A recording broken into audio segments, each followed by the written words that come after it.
Corona ಸಾಂಕ್ರಾಮಿಕ ರೋಗವು ದೇಶ ಮತ್ತು ಪ್ರಪಂಚದಲ್ಲಿ ಅದ್ಯಾವ ರೀತಿ ಹಾನಿಯನ್ನುಂಟು ಮಾಡಿತ್ತು ಎಂದರೆ ಅಂದಿನಿಂದ ಈ ವೈರಸ್ ಬಗ್ಗೆ ಜನರಲ್ಲಿ ಭಯದ ವಾತಾವರಣವಿದೆ. ಹೀಗಿರುವಾಗ ಮತ್ತೊಮ್ಮೆ ಹರಡುತ್ತಿರುವ ಕೊರೋನಾ ವೈರಸ್ JN1 ರ ಹೊಸ ರೂಪಾಂತರವು ಭಾರತದಲ್ಲಿ ಭಾರಿ ಕಳವಳಕಾರಿ ವಿಷಯವಾಗಿ ಮಾರ್ಪಡಲಾಗ್ತಿದೆ.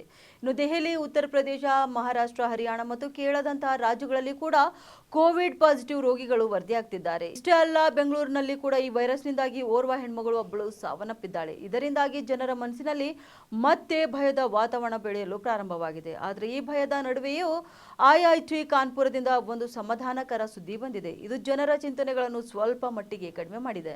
ಇನ್ನು ದೇಶದ ದೊಡ್ಡ ಜನಸಂಖ್ಯೆಗೆ ಹೋಲಿಸಿದರೆ ಹೆಚ್ಚುತ್ತಿರುವಂತಹ ಕೊರೋನಾ ಪ್ರಕರಣಗಳ ಸಂಖ್ಯೆ ಇನ್ನೂ ತುಂಬಾ ಕಡಿಮೆಯಾಗಿದೆ. ಇನ್ನು ದೇಶದ ದೊಡ್ಡ ಜನಸಂಖ್ಯೆಗೆ ಹೋಲಿಸಿದರೆ ಹೆಚ್ಚುತ್ತಿರುವಂತಹ ಕೊರೋನಾ ಪ್ರಕರಣಗಳ ಸಂಖ್ಯೆ ಇನ್ನೂ ತುಂಬಾ ಕಡಿಮೆಯಾಗಿದೆ ಎಂದು IIT ಕಾನ್ಪುರದ ನಿರ್ದೇಶಕ ಪ್ರೊಫೆಸರ್ ಮನೀಂದ್ರ ಅಗರ್ವಾಲ್ ಹೇಳಿದ್ದಾರೆ. ಹಾಗಾಗಿ ಭಯಪಡುವ ಅಗತ್ಯವೇನಿಲ್ಲ. ಇನ್ನು ಪ್ರಕರಣಗಳ ಸಂಖ್ಯೆ ತುಂಬಾ ಕಡಿಮೆಯಾದಾಗ ಯಾವುದೇ ಆಧಾರ ಬಳಸಿಕೊಂಡು ಅವುಗಳ ಬಗ್ಗೆ ಸರಿಯಾದ ಭವಿಷ್ಯ ನುಡಿಯುವುದು ಕಷ್ಟ ಎಂದು ಅವರು ಹೇಳಿದರು. ಆದರೆ ಈ ಅಲೆ ಹೆಚ್ಚು ಕಾಲ ಉಳಿಯುವುದಿಲ್ಲ ಎಂದು ಹಿಂದಿನ ಅನುಭವಗಳು ತೋರಿಸಿವೆ. ಈಗ ಹರಡುತ್ತಿರುವಂತಹ ವೈರಸ್ ಒಮಿಕ್ರಾನ್ನ ಹೊಸ ರೂಪಾಂತರವಾಗಿದೆ ಎಂದು ಪ್ರೊಫೆಸರ್ ಅಗರ್ವಾಲ್ ಹೇಳುತ್ತಾರೆ. ಇನ್ನು 2022ರಿಂದ ಈಚೆಗೆ ಹಲವು ರೂಪಾಂತರಗಳಿಂದಾಗಿ ಪ್ರಕರಣಗಳು ಇದ್ದಕ್ಕಿದ್ದಂತೆ ಹೆಚ್ಚಾಗುವುದನ್ನು ಹಲವು ಬಾರಿ ನೋಡಲಾಗಿದೆ. ಆದರೆ ಕೆಲವೇ ವಾರಗಳಲ್ಲಿ ಪರಿಸ್ಥಿತಿ ಸಾಮಾನ್ಯವಾಗುತ್ತದೆ. ಇನ್ನು ಈ ಬಾರಿಯೂ ಕೂಡ ಅದೇ ರೀತಿ ಆಗ್ತದೆ ಎಂಬುದು ಅವರ ಅನಿಸಿಕೆಯಾಗಿದೆ. ಹೀಗೆ ಪರಿಸ್ಥಿತಿಯನ್ನು ಗಮನದಲ್ಲಿಟ್ಟುಕೊಂಡು ಸರ್ಕಾರವು ಎಚ್ಚರಿಕೆಯನ್ನು ಸಹ ನೀಡಿದೆ ಮತ್ತು ಎಲ್ಲ ರಾಜ್ಯಗಳು ಜಾಗರೂಕರಾಗಲು ಅಧಿಸೂಚನೆ ಕೂಡ ನೀಡಲಾಗಿದೆ. ಇನ್ನು ಆಸ್ಪತ್ರೆಗಳನ್ನು ಸನ್ನದ್ಧರಾಗಲು ಕೇಳಲಾಗಿದೆ. ಜನರು ಕೂಡ ಜಾಗರೂಕರಾಗಿರಿ, ಆದರೆ ಭಯಪಡಬೇಡಿ ಎಂದು ಮನವಿ ಮಾಡಲಾಗಿದೆ.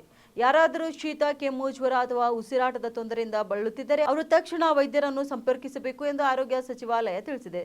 ಮಾಸ್ಕ್ ಧರಿಸುವುದು, ಕೈ ತೊಳೆಯುವುದು ಮತ್ತು ಜನಸಂದಣಿಯನ್ನು ತಪ್ಪಿಸುವುದು ಮುಂತಾದ ಅಗತ್ಯ ಮುನ್ನೆಚ್ಚರಿಕೆಗಳನ್ನು ತೆಗೆದುಕೊಳ್ಳುವಂತೆ ಸೂಚಿಸಲಾಗಿದೆ.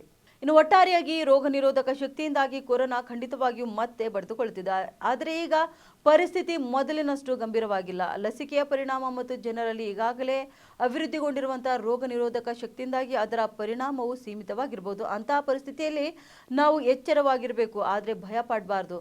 ಇನ್ನು IIT ಕಾನ್ಪುರ ವರದಿಯಲ್ಲಿ ಹೇಳಿರುವಂತೆ ಈ ಅಲೆ ಶೀಘ್ರದಲ್ಲೇ ಕೊನೆಗೊಳ್ಳಬಹುದು ಎಂದು ತಿಳಿಸಲಾಗಿದೆ.